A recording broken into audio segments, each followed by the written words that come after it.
folks. So we're here with Morgan from Everstorm. Yep.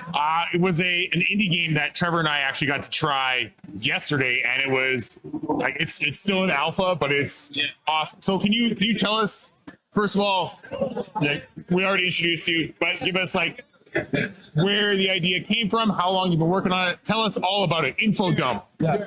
So much to talk about, so I'll try not to take too much time. But I've wanted to make games forever. This is really when I found Unreal Engine in 2016. I was like, oh, this is great. And I found like Unreal Engine Marketplace. And all these like Udemy courses. Like, man, I can do this. So I started making games then. I made a little crappy game before my first one. And that was just a tester. But then when that one was finished, the dream I had was to make what is now Everstorm. Yeah. I've always played games like League of Legends, World of Warcraft, and then TMT and Dota Underlords, and Dota Battlers came out, and I got like super hooked on those the summer they came out. And I was like, man, what would these MOBAs be like if they were more like the auto battles, where you're like mixing and matching random sets and choosing these upgrades, as opposed to just buying stuff in the shop. And that's where the idea came from. It's changed a lot over the years.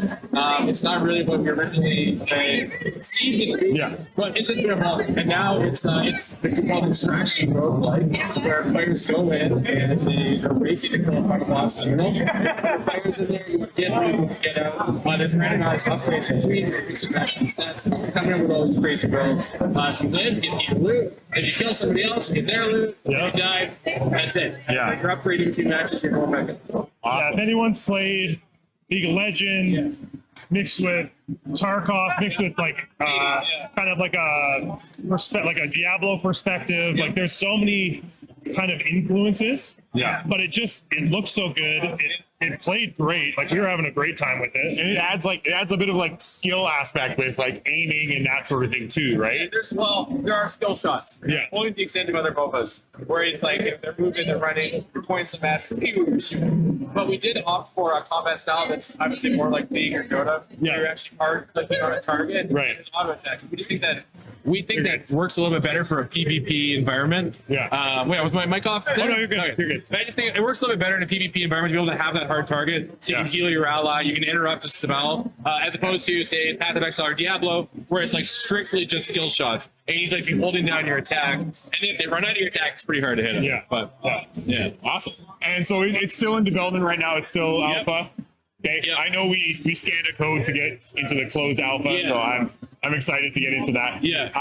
Do you have, is there light at the end of the tunnel, or is this still an ongoing thing right now? So everybody wants to know, when's it coming out? When's it coming out? I mean, that's a good problem to have. It's a good problem to have. It's a good problem to have. So like we are self-published, self-funded. We don't have a gun to our head. It's like we need to be done by this date. Like with lots of developers do have, but they're publishers.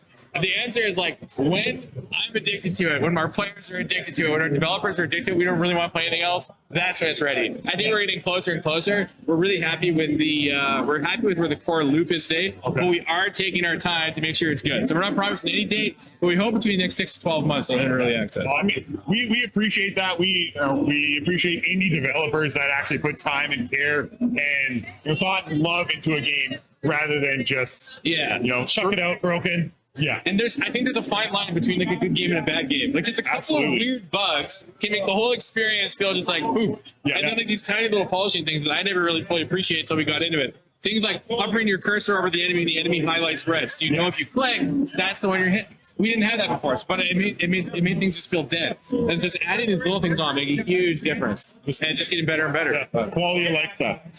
Where can people, aside from if they're somehow at the con and watching at the same time, where can people find you? Steam? We're on Steam. We're on Epic. It's just Everstorm. We have a website, everstorm.gg. On the website and on the Steam page, you'll find our Discord very easily. That's by far the best way to engage with us.